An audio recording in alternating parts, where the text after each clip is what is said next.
எங்களுடைய அது நல்ல விஷயம் தானே. இப்போ கூட லண்டனில் போன உடனே ஒரு 3 அக்ரிமெண்ட் கையெழுத்து போட்டிருக்கிறாரு.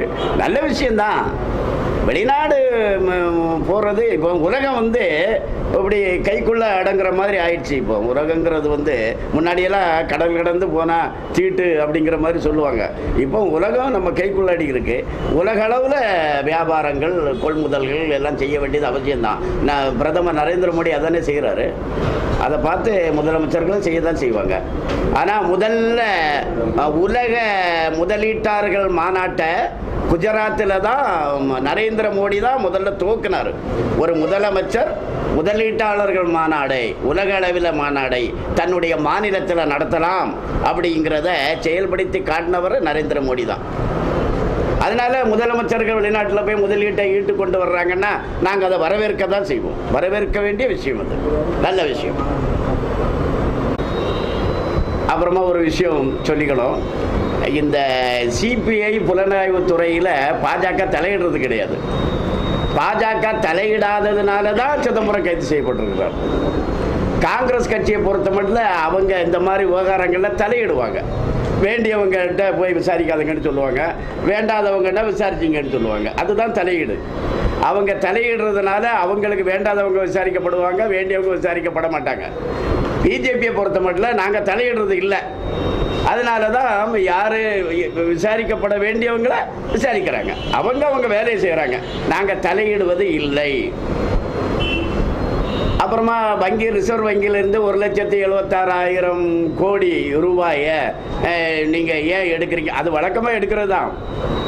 ரிசர்வ் வங்கியில் அதிகமாக இருக்கிற தொகை அது, அதாவது இருப்பு தொகை மிகுதியாக இருக்கிறது. அது நம்முடைய மொழியில் சொல்கிறதா இருந்தால் அதை லாபம்னு சொல்லலாம்.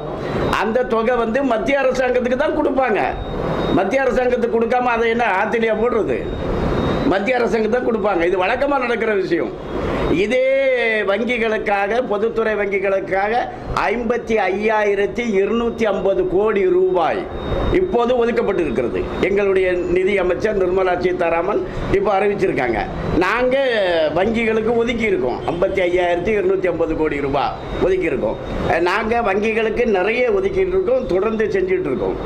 இது வங்கியினுடைய பணம் மிகுதியாக இருக்கிறத மத்திய அரசுகிட்ட ஒப்படைக்கிறதுங்கிறது வருடா வருடம் நடக்கிற ஒரு நிகழ்வு தான். ஆனால் வேற எதுவுமே சொல்றதுக்கு இல்லாதனால இதை போய் சொல்லிட்டு இருக்காங்க. இது வழக்கமாக நடக்கிற விஷயம்தான். ரிசர்வ் வங்கியினுடைய அதிக நிதி அவர்கள் லாபம் ஈட்டியது மத்திய அரசுக்கு தான் சொந்தம். இது வழக்கமாக நடக்கிறது தான். ஆனால் இதையும் போய் ஒரு புதாகர மாதிரி, அது என்ன தப்புங்கிற மாதிரி அந்த மாதிரி பேசிட்டு இருக்காங்க. அது மிகவும் கண்டிக்கத்தக்கது.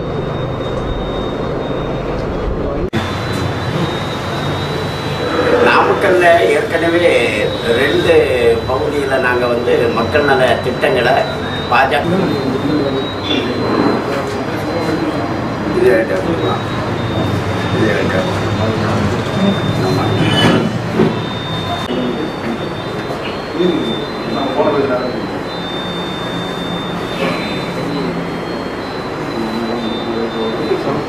அரசு இல்லாததுனால மத்திய அரசாங்கம் செய்யக்கூடிய நலத்திட்டங்கள் மக்களை போய் சேர்றது இல்லை.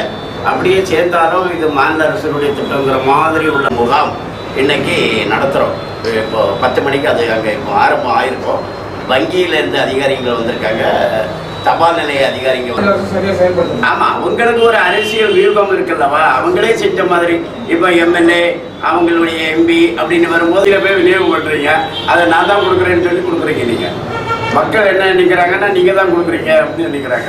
அது என்னுடைய பொருளுங்கிறது வெளியே இருக்கிறவங்களுக்கு தெரிகிறது இல்லை. அந்த மாதிரி அதுங்கிறது தமிழக மக்களுக்கு நாங்கள் சொல்லணும்.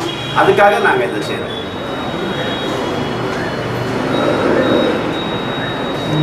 வங்கி அதிகாரிகளை, அரசு துறை அதிகாரிகளை கொண்டு முதல் முறையாக பண்ணுறோம்.